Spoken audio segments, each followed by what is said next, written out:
Shalom Bapak Ibu yang terkasih, Jemaat GBT Kristus Hidup dimanapun Anda berada.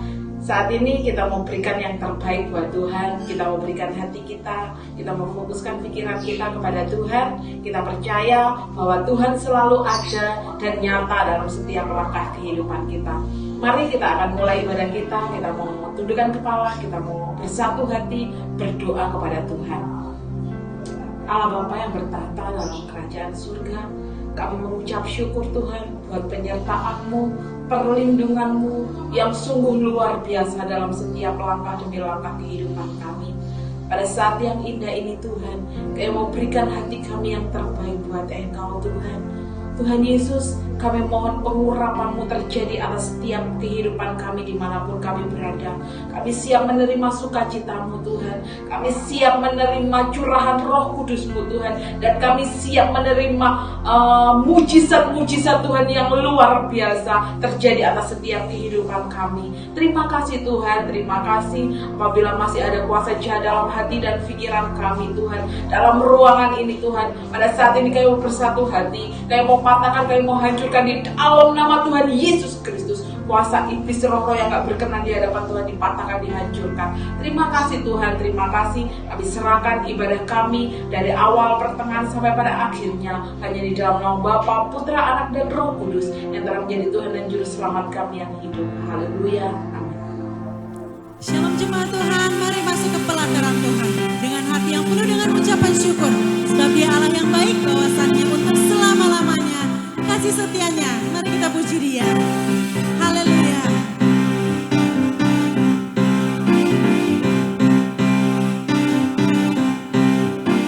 Masuk gerbangnya bersyukur dengan penuh pujian, bersuka di hadiratnya, nyanyi besarkan agung namanya, pujian tiuplah sangkakala, musik dan tarian, semua makhluk di bumi di surga dengan senang hati naikkan pujian, sebab Tuhan baik, sebab Tuhan baik, sebab Tuhan baik, anugerahnya kekal selamanya,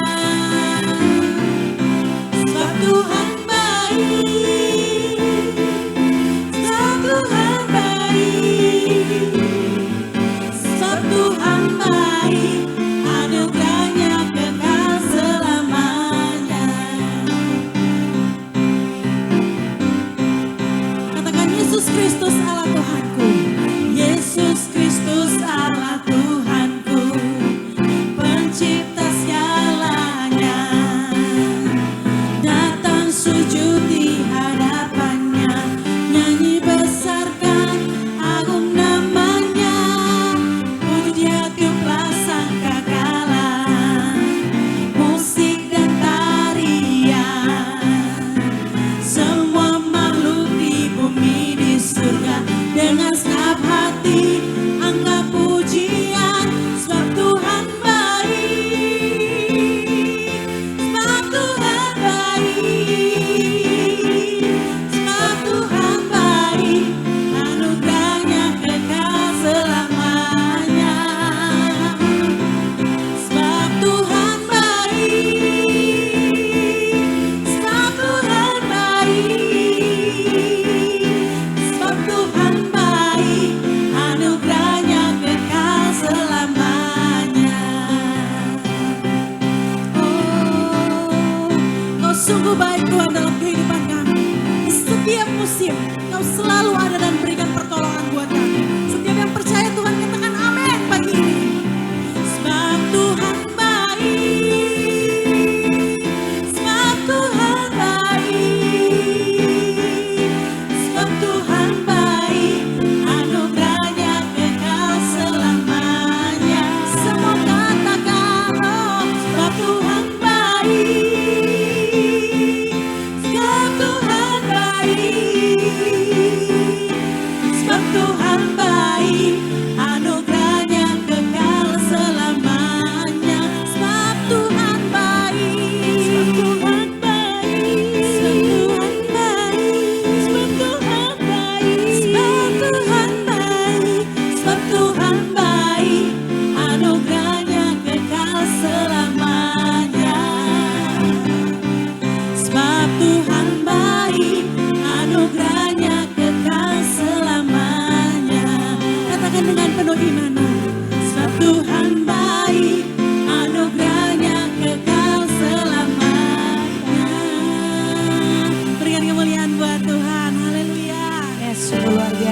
kehidupan kita.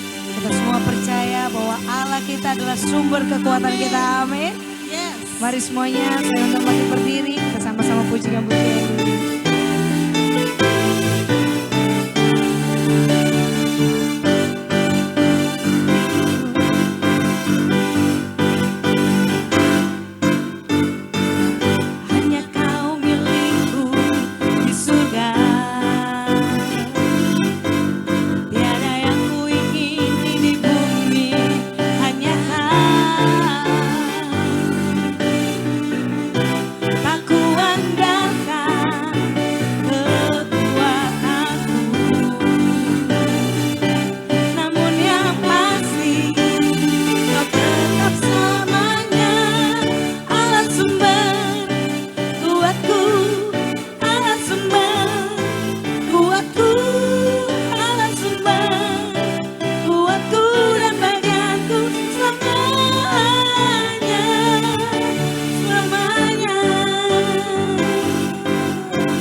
Bersama katakan, hanya kau milikku di surga.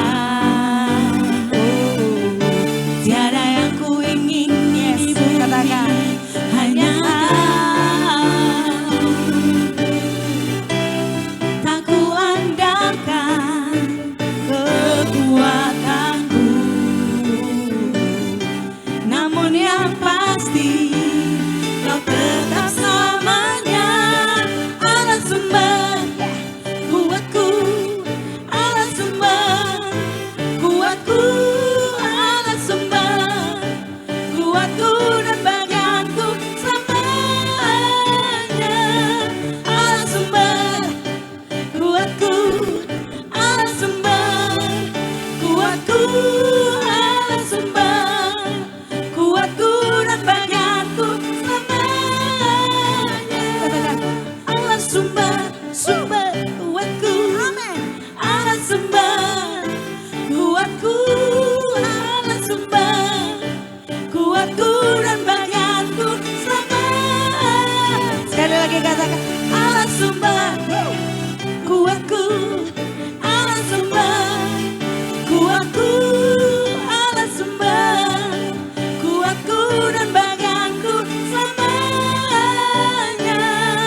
Nama Tuhan. Silakan duduk buat jemaat Tuhan. Kita mau siapkan hati kita. Kita akan sama-sama merasakan hadirat Tuhan. Tuhan Yesus sangat mengasihi kita. Bahkan Dia selalu membimbing kita. Dia selalu memimpin kita untuk menjadi anak-anaknya yang menurut akan kehendak Tuhan. Mari sama-sama kita mau pujikan pujian ini.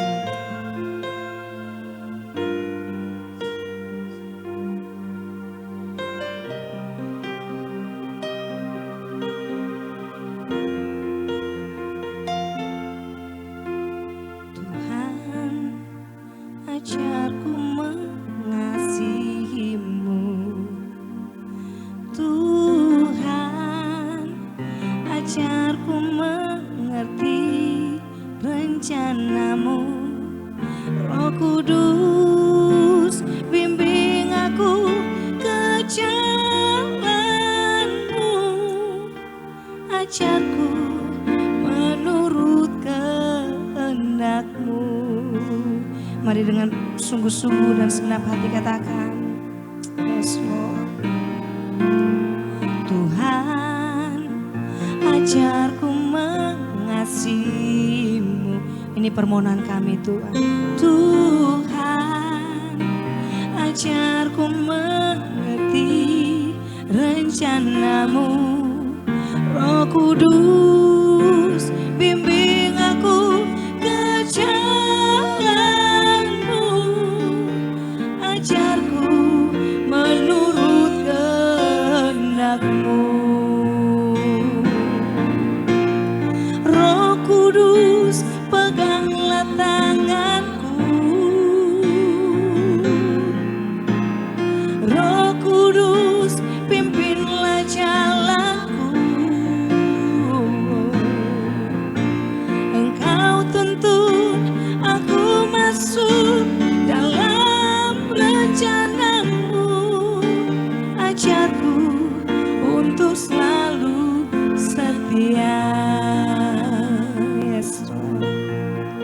Ajar kami untuk mengerti rencana-Mu Tuhan.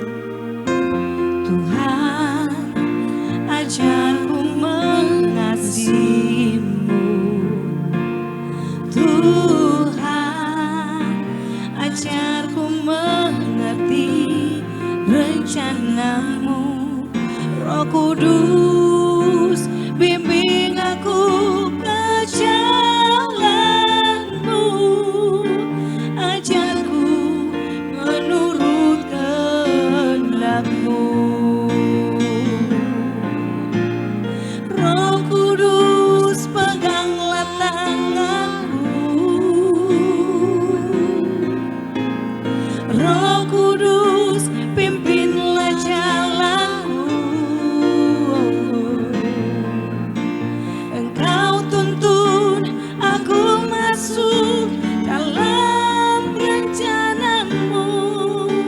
Ajarku untuk selalu setia. Roh Kudus, Roh Kudus, peganglah tanganku. Pimpinlah jalanku. Roh Kudus, pimpinlah jalanku. Engkau tuntun aku masuk dalam rencana-Mu. Ajarku untuk selalu setia. Roh Kudus, Roh Kudus, peganglah tanganku. Pimpinlah, Roh Kudus, pimpinlah jalanku. Engkau tuntun aku masuk dalam rencana-Mu. Ajarku untuk selalu setia.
hadir di setiap hati yang terangkat padamu pagi ini Tuhan. Dan kami percaya akan kehadiran-Mu dan kuasa-Mu yang hadir Tuhan. Sanggup mengubahkan kami pagi ini, memulihkan, menyembuhkan. Terima kasih Tuhan. Oh Yesus, Yesus, Yesus. Haleluya. Hatiku percaya,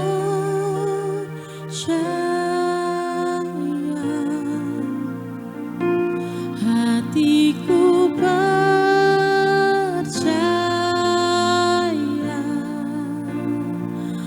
hatiku percaya,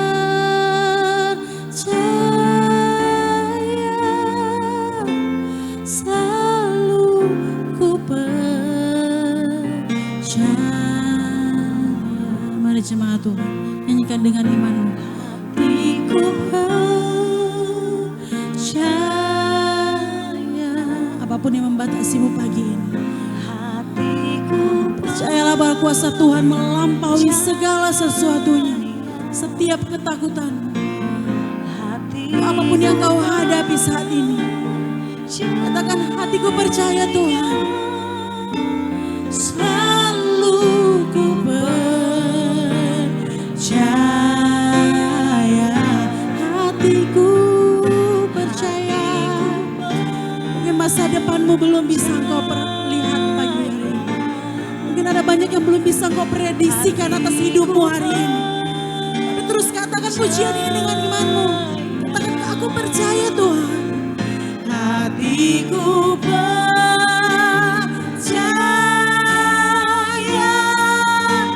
selalu ku percaya. Hatiku percaya,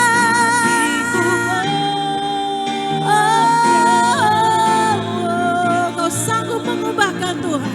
Hatiku percaya, Kau sanggup mengadakan segala sesuatunya. Hatiku percaya,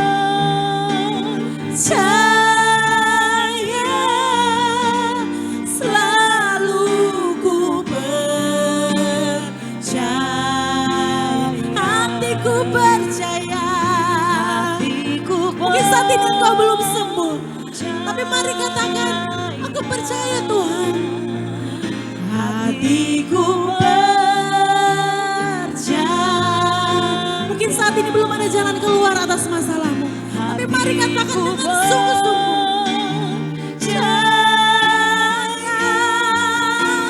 Selalu ku percaya, selalu ku percaya, selalu ku percaya,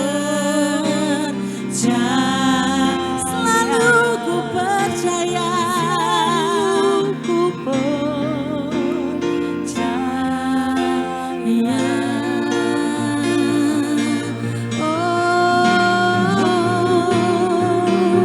Kami yakin menggantungkan harapan kami kepada Engkau, Allah yang tidak pernah mengecewakan, Allah yang rancangannya tidak pernah salah atas hidup kami, Allah yang tidak pernah menggagalkan janji-Mu atas hidup kami.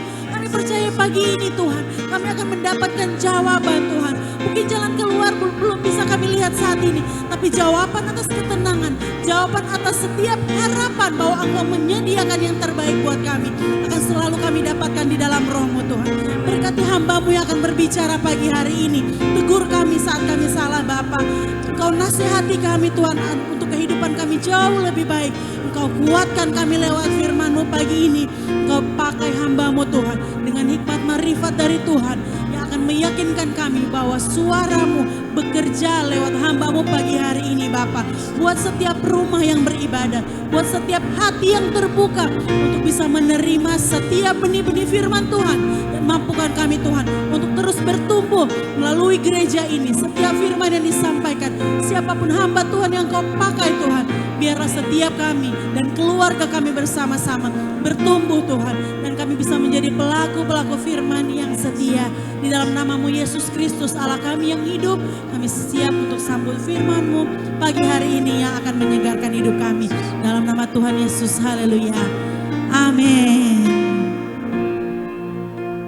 Shalom, Selamat pagi jemaat GBT Kristus Hidup Jember yang dikasihi oleh Tuhan. Senang sekali pada pagi hari ini saya bisa memiliki kesempatan kembali untuk bisa melayani Bapak Ibu Saudara semua.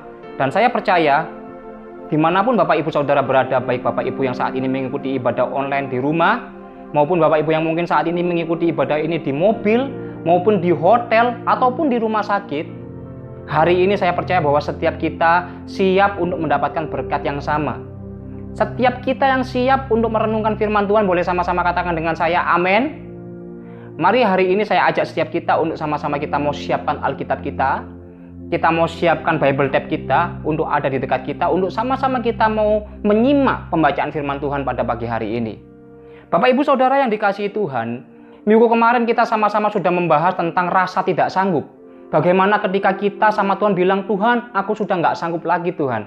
Tuhan aku sudah capek Tuhan. Ternyata kita sudah belajar bahwa rasa tidak sanggup ini adalah rasa yang diserang oleh iblis. Dia menyerang kita melalui apa? Melalui rasa capek. Saat kita merasa capek, di saat itu kita kehilangan kekuatan untuk menikmati. Di saat itu kita kehilangan kekuatan untuk mensyukuri kasih karunia daripada Tuhan. Sehingga ketika kita kehilangan kekuatan, di saat kita kehilangan kekuatan untuk menikmati, di saat kita kehilangan kekuatan untuk mensyukuri, di saat itu kita bilang sama Tuhan, Tuhan aku capek Tuhan. Tuhan, aku nggak sanggup lagi Tuhan. Dan pada pagi hari ini, kita sama-sama akan membahas lebih lanjut tentang satu level yang lebih tinggi lagi dari rasa tidak sanggup, yaitu kekecewaan. Kita akan belajar pada pagi hari ini menghadapi kekecewaan. Mari sama-sama katakan dengan saya, menghadapi kekecewaan. Nah, berapa banyak dari Bapak Ibu yang pernah merasa kecewa? Atau mungkin sebagian dari Bapak Ibu yang pernah dikecewakan. Atau malah sebagian dari kita yang pernah mengecewakan orang lain. Nah, kata kecewa dalam Kamus Besar Bahasa Indonesia berarti kecil hati, tidak puas karena tidak terkabul keinginan atau harapannya. Sekali lagi, kecewa dalam Kamus Besar Bahasa Indonesia berarti kecil hati, tidak puas karena apa? Karena tidak terkabul keinginan atau harapannya. Nah, hari-hari ini ada berapa banyak dari kita yang merasa kecewa Bapak Ibu? Mungkin sebagian dari kita sudah merasa bahwa aku sudah kerja lebih lama daripada temanku. Aku sudah kerja sekian tahun, sudah bekerja 20 tahun. Aku sudah bekerja dari pagi melebihi temanku. Kalau temanku pulang jam 5, aku pulang jam 8 malam. Aku lembur-lembur. Tapi kenapa kok ternyata temanku yang dipromosikan naik jabatan? Mungkin sebagian dari kita merasa kecewa karena apa? Aku sudah buka toko lebih pagi daripada orang lain dan tutup lebih malam daripada orang lain. Tapi kenapa ya? Kok omsetku malah masih kalah daripada toko di sebelahku yang dia bukanya lebih siang dan tutupnya lebih awal? Atau beberapa daripada kita, anak-anak muda hari-hari ini, engkau merasa bahwa aku sudah belajar keras, sudah gigih, sudah tekun, tapi kenapa ya kok IPK-ku, nilaiku, rapotku kok tetap pas-pasan? Kok kayaknya nggak adil? Atau sebagian dari kita merasa bahwa hari-hari ini, Tuhan aku sudah ikut engkau sudah sekian puluh tahun Tuhan, aku sudah lama Tuhan, aku sudah berdoa terus Tuhan. Tapi kenapa Tuhan, kok aku nggak sembuh-sembuh dari sakitku? Kok aku nggak sembuh-sembuh Tuhan dari permasalahanku, nggak selesai-selesai Tuhan permasalahanku? Kenapa Tuhan? Nah, kok rasa-rasanya aku sudah berdoa tapi Tuhan kok nggak mau mendengar? Bapak Ibu Saudara yang dikasihi Tuhan, selama kita mengharapkan sesuatu, ada kemungkinan kita akan mengalami kekecewaan. Sekali lagi saya ulangi, selama kita mengharapkan sesuatu, ada kemungkinan kita akan mengalami kekecewaan. Selama kita berharap, ada kemungkinan kita dapat kecewa. Sehingga bagaimana supaya kita tidak kecewa? Tadi kan dikatakan bahwa selama kita berharap ada kemungkinan kita dapat kecewa. Jadi gimana supaya kita nggak kecewa Bapak Ibu? Mungkin ada sebagian dari kita yang berpikir bahwa begini, berpendapat begini. Oh kalau gitu nggak usah berharap sama Tuhan. Oh kalau gitu nggak usah berharap. Daripada kecewa, udah naruh harapan, tinggi-tinggi kemudian jatuh, lebih baik nggak usah berharap. Nah tapi apakah benar seperti itu Bapak Ibu? Nah Bapak Ibu yang dikasihi Tuhan, perhatikan kata-kata ini. Anda tidak akan selalu mendapatkan apa yang Anda harapkan. Tapi tanpa harapan, Anda juga tidak akan bergerak. Sekali lagi, mohon maaf. Anda tidak akan selalu mendapatkan apa yang Anda harapkan, tapi tanpa harapan Anda juga tidak akan bergerak. Saat bertindak belum tentu mendapat kebahagiaan. Saat kita bertindak belum tentu kita mendapat kebahagiaan. Tapi ingat satu hal Bapak Ibu, namun tidak ada kebahagiaan tanpa tindakan. Sekali lagi ya, saat bertindak belum tentu mendapat kebahagiaan. Namun tidak ada kebahagiaan tanpa tindakan. Jadi apa Bapak Ibu kesimpulannya? Kesimpulannya adalah jangan pernah berhenti untuk memiliki harapan. Kita sama-sama baca Alkitab kita mau buka dalam Ibrani pasalnya yang ke-6, ayatnya yang ke-19. Kita sama-sama buka Ibrani pasalnya yang ke-6, ayatnya ke-19. Saya akan bacakan bagi Bapak Ibu bisa menyimak. Begini dalam Ibrani 6 ayat 19. Harapan adalah sauh yang kuat dan aman bagi jiwa kita. Sekali lagi saya katakan, begini firman Tuhan, Ibrani 6 ayat 19. Harapan adalah sauh yang kuat dan aman bagi jiwa kita. Sauh itu adalah jangkar Bapak Ibu. Dalam kapal itu sauh itu adalah jangkar. Jadi kalau kapal dia mau sandar, itu ada jangkar yang diturunkan supaya jangkar ini menyentuh ke dasar laut, supaya kapal ini tidak terombang-ambing. Ya, dikatakan bahwa harapan adalah sauh yang kuat dan aman bagi jiwa kita. Jadi harapan adalah jangkarnya kita. Bayangkan Bapak Ibu kalau kita misalkan dalam satu perjalanan liburan menuju ke Bali, kita naik mobil atau kita naik motor sehingga kita melewati pelabuhan Ketapang menuju Gilimanuk. Saat kapal itu mau sandar, saya bisa pastikan bahwa jangkar itu akan diturunkan terlebih dahulu sebelum kapal itu ditautkan tali tambangnya di dermaga. Supaya apa Bapak Ibu? Supaya kapal itu tidak terayun ke kanan dan ke kiri, tidak terombang-ambing ke kanan dan ke kiri, bisa menghantam dermaga sehingga dermaga hancur, bisa menyebabkan kebocoran pada kapal, atau kapal ini bisa dihempas oleh ombak kembali ke tengah laut. Bisa dimengerti ya Bapak Ibu ya. Jadi jangkar ini adalah sesuatu yang kuat yang menahan kapal. Dan dikatakan dalam Ibrani 6 ayat 19, harapan adalah sauh, adalah jangkarnya kita yang kuat dan aman bagi jiwa kita. Jadi kalau kita nggak punya harapan, berarti kita nggak punya jangkar. Kita nggak punya sauh yang kuat supaya jiwa kita bisa tenang Bapak Ibu. Jiwa kita bisa terombang-ambing kalau kita nggak memiliki harapan. Ingat tadi Bapak Ibu, Anda tidak akan selalu mendapatkan apa yang Anda harapkan. Tapi tanpa harapan, Anda juga tidak akan bergerak.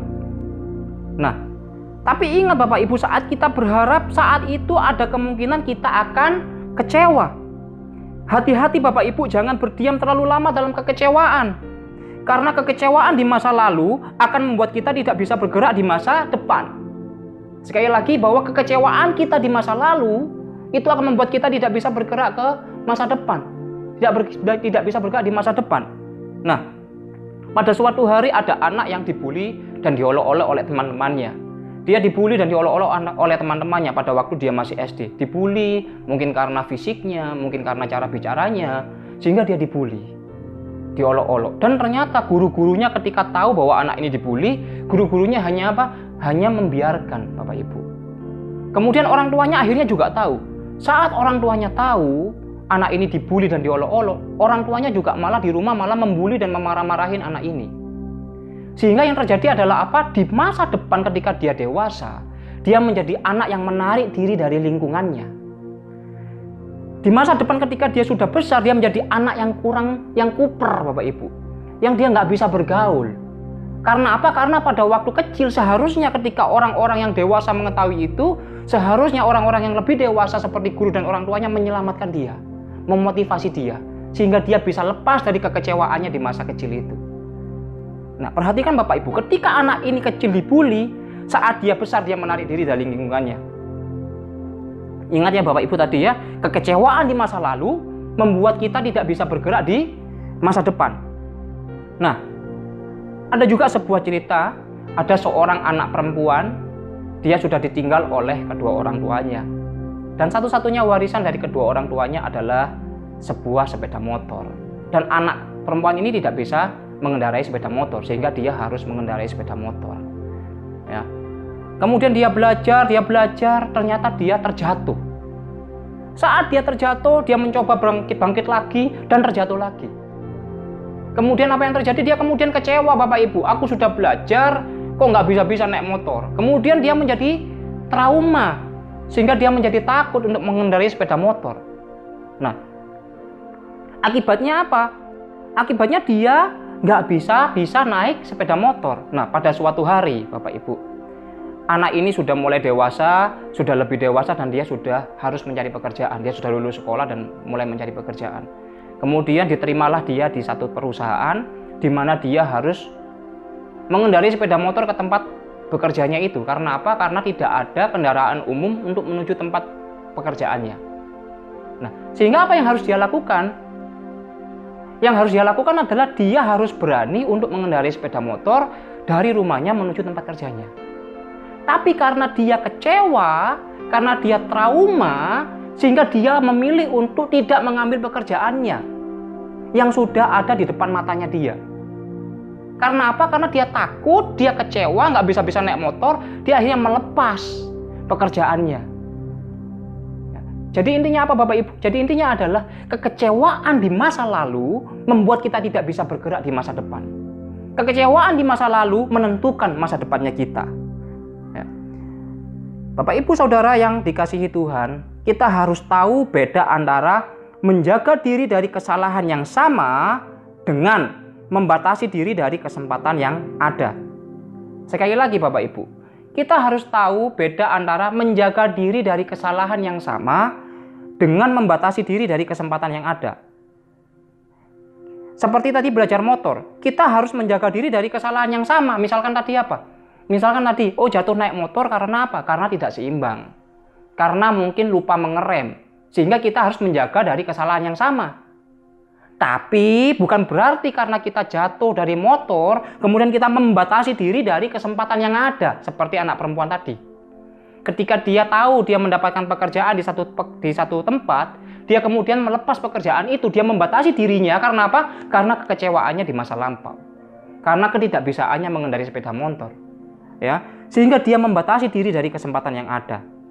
Nah, jadi Bapak Ibu Saudara yang dikasihi Tuhan, yang paling penting saat ini adalah bagaimana kita harus mengatasi kekecewaan dalam hidup kita. Ya. Sekali lagi bahwa Anda tidak akan selalu mendapatkan apa yang Anda harapkan, tapi tanpa harapan Anda juga tidak akan bergerak. Jadi yang paling penting hari-hari ini adalah bagaimana kita mengatasi kekecewaan kita. Nah, poin yang pertama, bagaimana supaya kita bisa terus mengatasi kekecewaan kita? Bagaimana supaya kita bisa mengatasi kekecewaan kita? Poin yang pertama adalah terus berpikir positif. Bisa sama-sama katakan dengan saya, terus berpikir positif.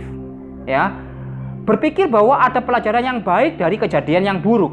Berpikir bahwa ada hikmah yang bisa diambil dari setiap kejadian yang kita alami. Nah, tapi lumrah Bapak Ibu, saat kita mengalami kejadian yang buruk, lumrah sekali bahwa kita berpikir negatif. Lumrah bahwa seringkali kita berpikir negatif saat kita ini mengalami kejadian yang buruk. Nah, tapi Paulus menulis kepada jemaat di Roma. Di dalam Roma pasalnya yang ke-8 ayat yang ke-28, Roma pasal 8 ayat ke-28, kita sama-sama baca Alkitab kita. Roma pasal 8 ayat 28. Begini kata Paulus kepada jemaat di Roma. Kita tahu sekarang bahwa Allah turut bekerja dalam segala sesuatu untuk mendatangkan apa Bapak Ibu? Kebaikan bagi mereka yang mengasihi Dia, yaitu bagi mereka yang terpanggil sesuai dengan rencana Allah. Bapak Ibu dikatakan sekali lagi, kita tahu sekarang bahwa Allah turut bekerja dalam segala sesuatu untuk mendatangkan kebaikan bagi mereka yang mengasihi Dia, yaitu bagi mereka yang terpanggil sesuai dengan rencana Allah. Jadi Bapak Ibu, Dia turut bekerja baik dalam keadaan yang baik maupun yang buruk. Dikatakan bahwa Allah turut bekerja dalam segala sesuatu. Dia turut bekerja dalam keadaan yang baik dan yang buruk. Untuk apa Bapak Ibu? Untuk sama-sama kita mau katakan mendatangkan kebaikan. Ya, perhatikan Bapak Ibu, Tuhan sendiri adalah kebaikan itu. Ya, perhatikan ya, Tuhan adalah kebaikan itu sendiri. Jadi kalau saya mau ganti kata-katanya dalam Roma 8 ayat 28, kita ganti kata-kata Allah dengan Tuhan yang adalah kebaikan. Jelas ya Bapak Ibu ya? Saya akan bacakan begini Bapak Ibu. Kita tahu sekarang bahwa Tuhan yang adalah kebaikan, Tuhan adalah kebaikan itu sendiri. Jadi kita tahu sekarang bahwa Tuhan yang adalah kebaikan turut bekerja dalam segala sesuatu untuk mendatangkan kebaikan. Apapun kondisi hidup Bapak Ibu Saudara, mau buruk, mau baik, mau terpuruk atau saat ini lagi senang, Bapak Ibu percaya bahwa Tuhan turut bekerja dalam segala sesuatu. Tuhan yang adalah sumber kebaikan, Dia turut bekerja dalam segala sesuatu. Jadi Bapak Ibu, kalau ada kejadian yang buruk yang menimpa kita, jangan cepat kecewa. Jangan cepat kecewa.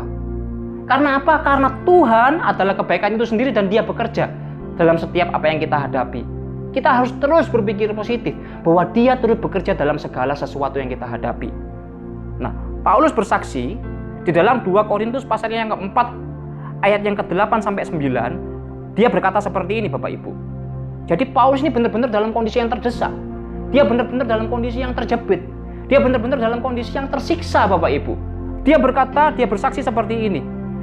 Dalam 2 Korintus pasal yang keempat ayat yang ke-8 sampai 9. Dalam segala hal kami ditindas namun tidak terjepit. Kami habis akal namun tidak putus asa. Kami dianiaya namun tidak ditinggalkan sendirian. Kami dihempaskan namun tidak binasa. Kemudian kita mau lihat di ayatnya yang ke-7, 2 Korintus pasalnya yang ke-4 ayat yang ke-7. Tetapi harta ini kami punyai dalam bejana tanah liat supaya nyata bahwa kekuatan yang melimpah-limpah itu berasal dari Allah, bukan dari diri kami.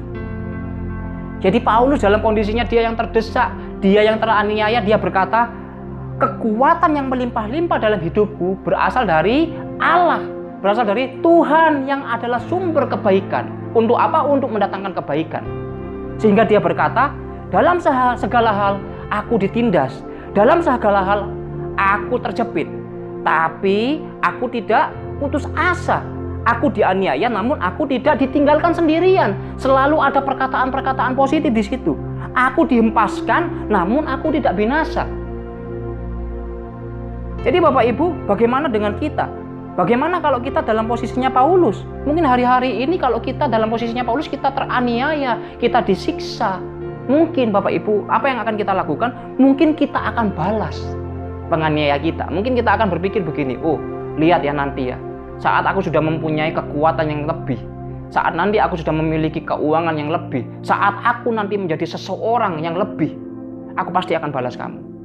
Tapi Bapak Ibu, kita belajar dari Paulus. Lihat Paulus, sekali lagi dia berkata, aku dianiaya, tapi dia masih bisa bilang, aku tidak ditinggalkan sendirian. Kemudian dia masih terus bisa berpikir positif. Paulus tahu bahwa Tuhan, sang sumber kebaikan, turut bekerja dalam segala hal untuk mendatangkan apa Bapak Ibu? Untuk mendatangkan kebaikan.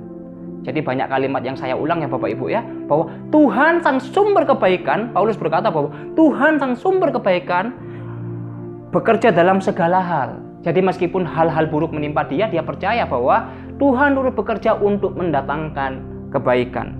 Nah, Bapak Ibu Saudara yang dikasihi Tuhan, mungkin sebagian kita akan berkata, ngomong sih gampang Andika, ngomong sih gampang, kamu nggak tahu apa yang aku alami, kamu nggak tahu bagaimana kekecewaan dalam hidupku, kamu nggak tahu betapa terpuruknya hidupku saat ini. Bapak Ibu Saudara yang dikasihi Tuhan, kalau itu Bapak Ibu, kalau itu Anda, yang kedua adalah bahwa kekecewaan itu pada Tuhan. Ya, kalau itu Anda, saat ini hari-hari ini Anda mengalami kekecewaan yang begitu berat, Anda mengalami rasa yang sangat terpuruk, mungkin terhadap teman sepelayanan Anda, mungkin terhadap rekan bisnis Anda, mungkin terhadap suami, terhadap anak-anak. Kalau Anda merasa kecewa, mungkin bahkan sama Tuhan. Bapak Ibu, kalau itu Anda, bawa kekecewaan itu pada Tuhan. Saat kapasitas kita makin besar, tantangan yang kita hadapi makin besar. Saat tantangan kita makin besar, harapan kita juga akan makin besar. Saat harapan kita makin besar, maka hati-hati kekecewaan kita juga akan makin besar. Sekali lagi Bapak Ibu, saat kapasitas kita diperbesar oleh Tuhan, maka tantangan yang kita hadapi akan makin besar. Saat tantangan itu makin besar, maka harapan kita makin besar. Saat harapan makin besar, di saat itu hati-hati, kekecewaan mulai mengintai Anda dan kekecewaan itu bisa makin besar. Contoh, Suatu hari kita mungkin mulai berusaha, kita mulai keluar dari pekerjaan kita mulai berusaha sendiri, kita mulai buka usaha kuliner. Kita buka warung kecil-kecilan di rumah, seperti warteg begitu. Kita mungkin masak sendiri, kita mulai melayani tamu sendiri, kita juga menjadi kasir sendiri. Mungkin pakai di garasi rumah kita. Tapi ternyata Tuhan mulai melipat gandakan usaha kita. Sehingga usaha kita mulai menjadi satu restoran yang lumayan Bapak Ibu, lumayan besar. Kita sudah mulai pakai pegawai, kita sudah mulai pakai kasir, kita sudah mulai pakai yang dulunya masak sendiri, kita sudah mulai pakai tukang masak. Nah, saat restoran kita sudah mau mulai kembangkan, di saat kita dulu cuma membuka warung, harapan kita adalah mudah-mudahan warung ini menjadi berkat bagi keluargaku dan bisa mencukupi keluargaku. Nah, tapi saat kita sudah mulai membuka rumah makan, di saat itu tantangan yang kita hadapi makin besar dan harapan kita makin besar. Harapan kita apa Bapak Ibu? Harapan kita adalah aku kepingin supaya setelah rumah makanku ini jadi, supaya rumah makanku ini menjadi semakin ramai, kemudian aku akan buka cabang-cabang yang baru di mana-mana. Jelas ya Bapak Ibu ya? Tadi saat kita memiliki warung makan, kita cuma berharap bahwa warung makan ini cuma bisa menghidupi keluargaku. Tapi saat kita sudah memiliki rumah makan, Tuhan kasih kita satu rumah makan, kita sudah kepingin punya rumah makan kedua, rumah makan ketiga, rumah makan keempat. Kita mulai berharap pada sesuatu yang lebih besar. Nah, tapi ternyata ketika kita sudah mulai memiliki harapan yang sangat besar, tiba-tiba ternyata bisnis ini tidak berjalan sesuai dengan yang kita harapkan. Ternyata rumah makan yang kita dirikan, profitnya malah lebih kecil daripada warung yang dulunya kita rintis. Sehingga kita di situ mulai kecewa. Nah, Bapak Ibu Saudara yang dikasihi Tuhan, Daud, kita belajar dari seorang raja yang bernama Daud. Daud ini adalah seorang raja yang sangat powerful. Dia adalah seorang yang sangat berkuasa. Nah, tapi Bapak Ibu yang dikasihi Tuhan, apakah Bapak Ibu tahu bahwa Daud juga pernah mengalami pergumulan yang sangat besar? Dia juga pernah mengalami pergumulan Bapak Ibu dalam hidupnya. Dia berkali-kali dikecewakan dalam hidupnya. Ketika dia diangkat menjadi seorang raja, dia dinobatkan sebagai seorang raja, dia diburu oleh Saul yang saat itu juga masih menjadi seorang raja. Dia seperti buronan lari ke sana kemari Bapak Ibu. Ya. Saat dia menikah, kemudian dia selingkuh dari istri panglima perangnya, kemudian dia memiliki anak di situ. Kemudian anaknya dipanggil oleh Tuhan, anaknya yang pertama dipanggil oleh Tuhan karena kesalahan Daud. Di situ dia juga kecewa dan menangis Bapak Ibu. Daud, kita mau sama-sama belajar. Nah, Daud dia seorang raja yang hebat, yang berkuasa. Namun dia juga pernah kecewa, dia juga pernah khawatir Bapak Ibu. Tapi apa yang dia lakukan? Sehingga dia bisa menghadapi kekecewaannya, sehingga dia bisa menghadapi kekhawatirannya. Ini yang dia katakan Bapak Ibu. Dalam Mazmur pasalnya yang ke-55 ayat yang ke-22. Sama-sama mau kita buka Alkitab kita. Mazmur 55 ayat yang ke-22. Nah, bagi Bapak Ibu yang hari-hari ini Anda merasa bahwa kekecewaan Anda sangat besar, sangat berat beban di hati Bapak Ibu, dengarkan Bapak Ibu.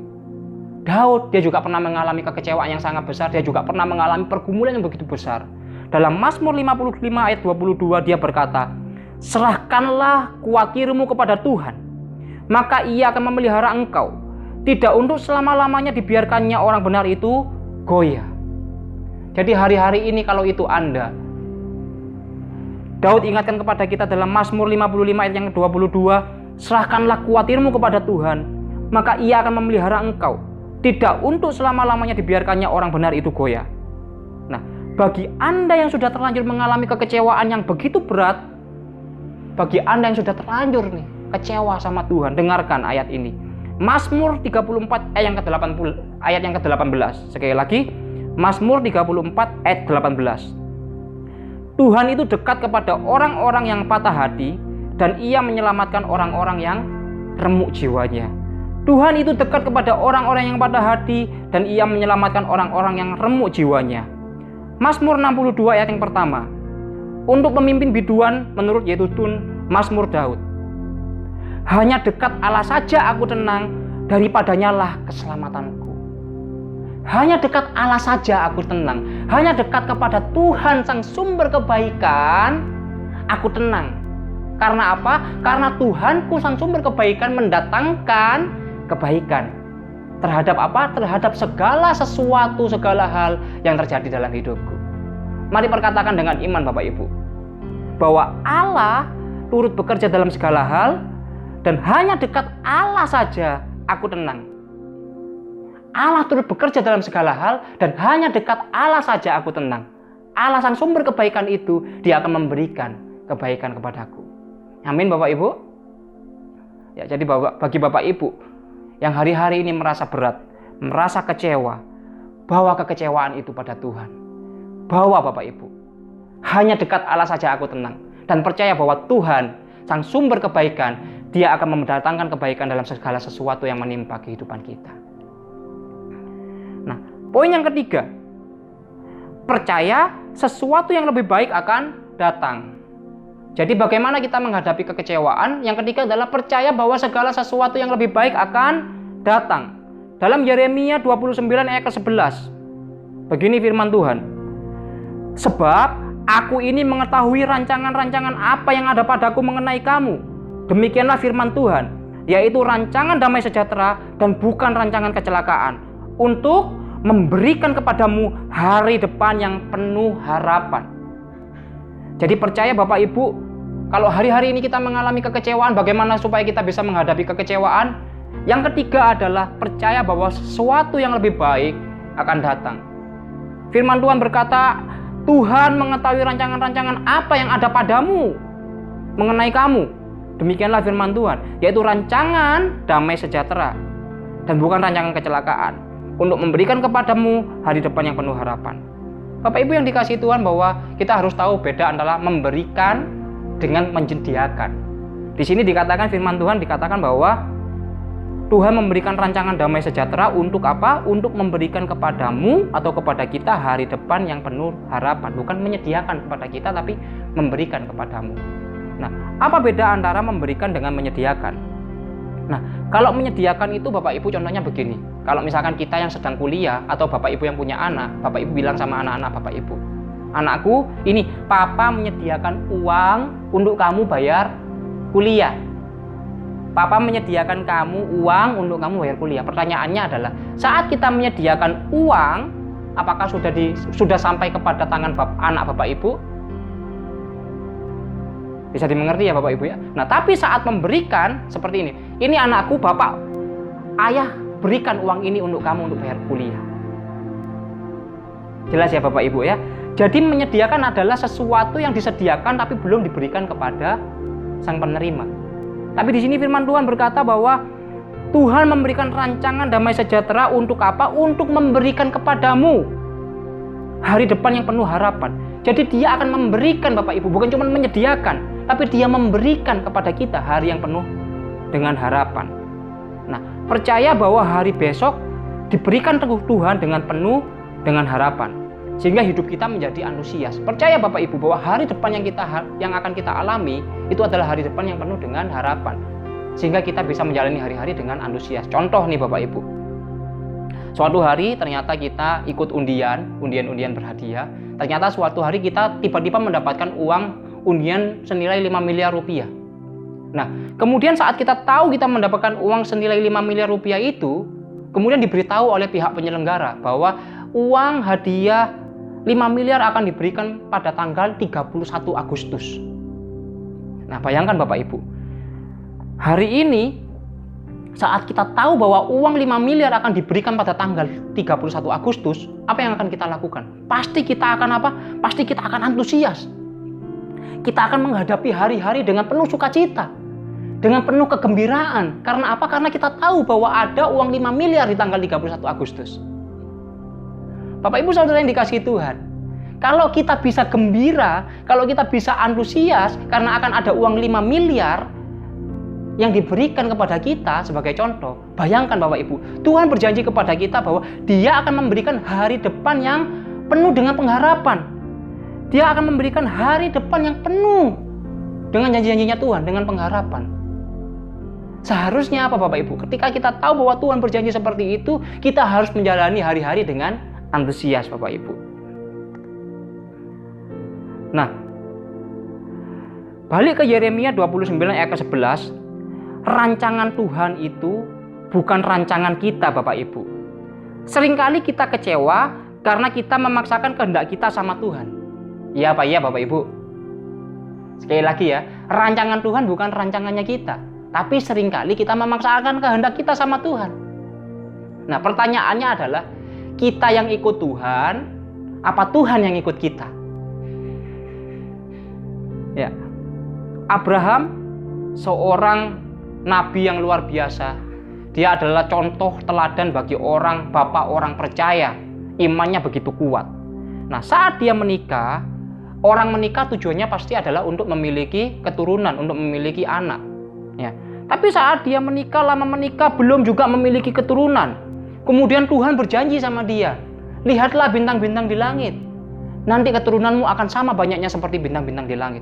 Tapi kemudian dia mengikuti, kemudian dia berproses, lama dia tetap belum memiliki anak. Sehingga kemudian apa Bapak Ibu? Kemudian dia tidak mengikuti alur yang diberikan oleh Tuhan. Kemudian dia apa Bapak Ibu? Dia mengambil keputusan sendiri dengan menikahi seorang yang bernama Hagar. Ya, kita sama-sama tahu bahwa kemudian ketika dia sudah lama tidak memiliki seorang anak, kemudian dia menikahi seorang perempuan yang bernama Hagar. Saat dia menikahi seorang perempuan yang bernama Hagar, kemudian dia memiliki seorang anak yang bernama Ismail. Ya. Nah, akibatnya ketika dia memiliki seorang anak yang bernama Ismail, akibatnya apa Bapak Ibu? Ketika dia mengikuti rancangannya sendiri, bukan damai sejahtera yang diperoleh, tapi banyak keributan yang terjadi di dalam keluarganya. Banyak pertengkaran yang terjadi mungkin antara Sarah dengan Hagar. Sehingga akhirnya apa Bapak Ibu? Sehingga akhirnya Abraham mengizinkan Hagar untuk meninggalkan mereka, untuk meninggalkan Abraham dan Sarah. Nah, kemudian Abraham, apa yang terjadi? Abraham balik lagi ke nol. Dia nggak punya lagi anak karena anak sama istrinya sudah pergi meninggalkan dia. Nah, dari sini kita belajar apa Bapak Ibu? Bahwa rancangan kita bukan rancangan Tuhan. Punya anak nggak punya anak, punya pasangan nggak punya pasangan, percaya bahwa rancangan Tuhan memberikan hari depan yang penuh pengharapan. Doa terjawab atau tidak terjawab, sakit kita sembuh atau masih belum sembuh, mungkin kita masih berproses dalam waktu yang lama. Tapi saat kita tahu bahwa itu dalam kehendak Tuhan, maka kita akan merasakan damai sejahtera. Jadi saat kita tahu bahwa kita ada dalam kehendaknya Tuhan, kita pasti akan hidup dengan antusias, kita akan hidup dengan damai sejahtera. Sebuah cerita penutup Bapak Ibu, ada seorang wanita, dia sudah terkena kanker stadium 4 Bapak Ibu. Nah, kalau orang sudah terkena kanker stadium 4, wajarnya adalah dia yang datang untuk dijenguk dan dibesuk oleh teman-temannya. Tapi Bapak Ibu yang dikasihi Tuhan, perempuan dia ini sudah terkena kanker stadium 4, tapi dia tahu bahwa dia ini ada dalam kehendaknya Tuhan. Dia tahu, dia pegang janji Tuhan bahwa rancanganku bukan rancanganmu, dan aku percaya bahwa hari depan yang baik yang akan Tuhan berikan kepadaku. Sehingga ketika dia mengalami kanker stadium 4, yang dia lakukan adalah dia terus pergi ke satu rumah sakit menuju rumah sakit lain. Untuk apa Bapak Ibu? Bukan cuma untuk berobat Bapak Ibu, tapi di sana dia bersaksi. Dia mendoakan, dia berkata dia menanyai orang-orang yang sakit, Bapak atau Ibu sakit apa? Oh, aku sakit demam berdarah Bu, aku sakit tipes. Ibu bersyukur ya sama Tuhan, saya kanker stadium 4, tapi saya masih bisa mendoakan Ibu. Ayo Bu, tetap semangat, Ibu cepat sembuh. Demikian dia terus mengunjungi satu rumah sakit menuju rumah sakit yang lain. Dia terus menuju rumah sakit yang lain untuk terus mendoakan. Ini adalah kisah nyata Bapak Ibu. Nah, bahkan Bapak Ibu, dia adalah seorang worship leader di gerejanya. Saat kanker dengan ganas menggerogoti tubuhnya, saat dia tak berkutik, dia tidak melayani Tuhan karena memang kondisi. Tapi di satu sisi saat dia sudah melakukan kemoterapi, saat dia sehat, saat dia pulih, dia melayani di atas mimbar sebagai worship leader, seakan-akan tidak ada penyakit yang menggerogoti tubuhnya. Kemudian Bapak Ibu, yang terjadi adalah dia kemudian dipanggil oleh Tuhan. Kemudian cerita ini sampailah kepada orang-orang yang ada di dekatnya, dan kemudian juga didengar, cerita ini juga terdengar oleh saya untuk kemudian mensaksikan ini Bapak Ibu. Nah, kenapa Bapak Ibu? Hal ini adalah hal yang sangat luar biasa. Kenapa? Karena dia percaya Bapak Ibu bahwa sembuh atau tidak sembuh, sehat atau tidak sehat, prosesnya lama atau tidak lama. Dan apapun yang terjadi dalam kehidupannya, dia percaya bahwa Tuhan mendatangkan kebaikan dalam hidupnya. Mari Bapak Ibu Saudara yang dikasihi Tuhan, sekali lagi, kalau hari-hari ini Anda mengalami kekecewaan yang begitu berat, sekali lagi ayat penutup dari saya adalah Yeremia 29 ayat yang ke-11. Sebab Tuhan mengetahui rancangan-rancangan apa yang ada padaku mengenai kamu. Demikianlah firman Tuhan, yaitu rancangan damai sejahtera dan bukan rancangan kecelakaan, untuk memberikan kepadamu hari depan yang penuh dengan harapan. Percaya Bapak Ibu bahwa apapun yang Anda alami, segala sesuatu yang Anda alami, bahwa semua itu dipakai oleh Tuhan untuk mendatangkan kebaikan bagi Anda. Kalau hari-hari ini Anda kecewa, datang sama Tuhan, percaya saja sama Tuhan, berproses saja sama Tuhan. Ingat bahwa kita yang ikut Tuhan, bukan Tuhan yang ikut kita. Mari sama-sama kita mau tutup Alkitab kita Bapak Ibu, kita sama-sama mau berdoa. Tuhan Yesus, terima kasih Tuhan buat kasih setia Tuhan, buat setiap kami Tuhan. Kami boleh mendengarkan sebagian dari sharing firman Tuhan. Dan saat kami kecewa Tuhan, kami belajar Tuhan, untuk bagaimana kami untuk terus berpikir positif Tuhan.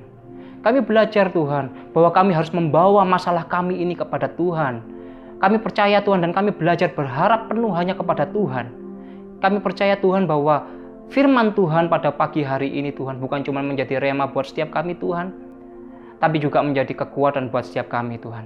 Dan hamba-Mu hari-hari ini berdoa Tuhan, buat setiap orang-orang yang hari-hari ini mengalami kekecewaan Tuhan. Tuhan Kau pulihkan Tuhan. Setiap hati mereka Kau pulihkan Tuhan. Setiap kekecewaan mereka Kau pulihkan Tuhan. Dan kami percaya Tuhan bahwa Allah, Engkau adalah Allah yang sumber damai sejahtera, memberikan kebaikan buat setiap kami Tuhan. Dan kami percaya Tuhan yang terbaik pasti akan segera datang untuk kami Tuhan.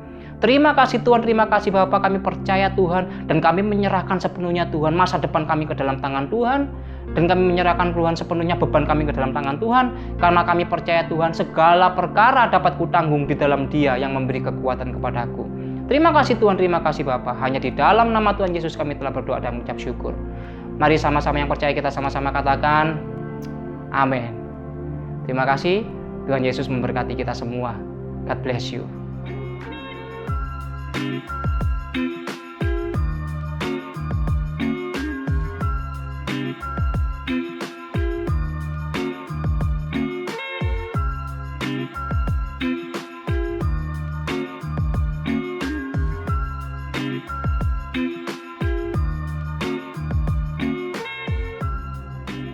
Mari kita berdoa. Bapa di dalam surga, kami mengucap syukur buat pagi hari ini Tuhan, di mana kami boleh menyelesaikan ibadah pada pagi hari ini. Kami boleh merasakan berkat-berkat Tuhan pada pagi hari ini lewat firman-Mu Tuhan. Biarlah firman-Mu ini terus mengubahkan setiap kami, sehingga kami boleh menjadi pribadi-pribadi yang senantiasa boleh mengasihi Engkau dengan sungguh-sungguh. Terima kasih Tuhan, kami bersyukur Engkau sudah menyertai ibadah kami dari awal sampai pada akhirnya dengan baik Tuhan. Dan Engkau memberkati setiap jemaat-Mu yang sudah mengikuti ibadah secara online pada pagi hari ini. Terima kasih Bapa. Mari kita angkat kedua tangan kita. Bapak Ibu jemaat yang dikasihi oleh Tuhan, terimalah berkat sempurna dan rahmat daripada Allah Bapa, cinta kasih sayang Tuhan Yesus, beserta pula dengan kuat kuasa persekutuan Roh Kudus yang manis, kiranya turun menyertai kehidupan kita dan membimbing kehidupan kita, mulai pada pagi hari ini sampai Maranatha, bahkan sampai selama-lamanya. Mari semua yang sudah diberkati Tuhan, sama-sama katakan amin. Puji Tuhan, Tuhan Yesus memberkati. Terima kasih sudah beribadah bersama dengan kami. Tetap jaga kesehatan, semoga semuanya tetap sehat, kuat. Happy Sunday and God bless you.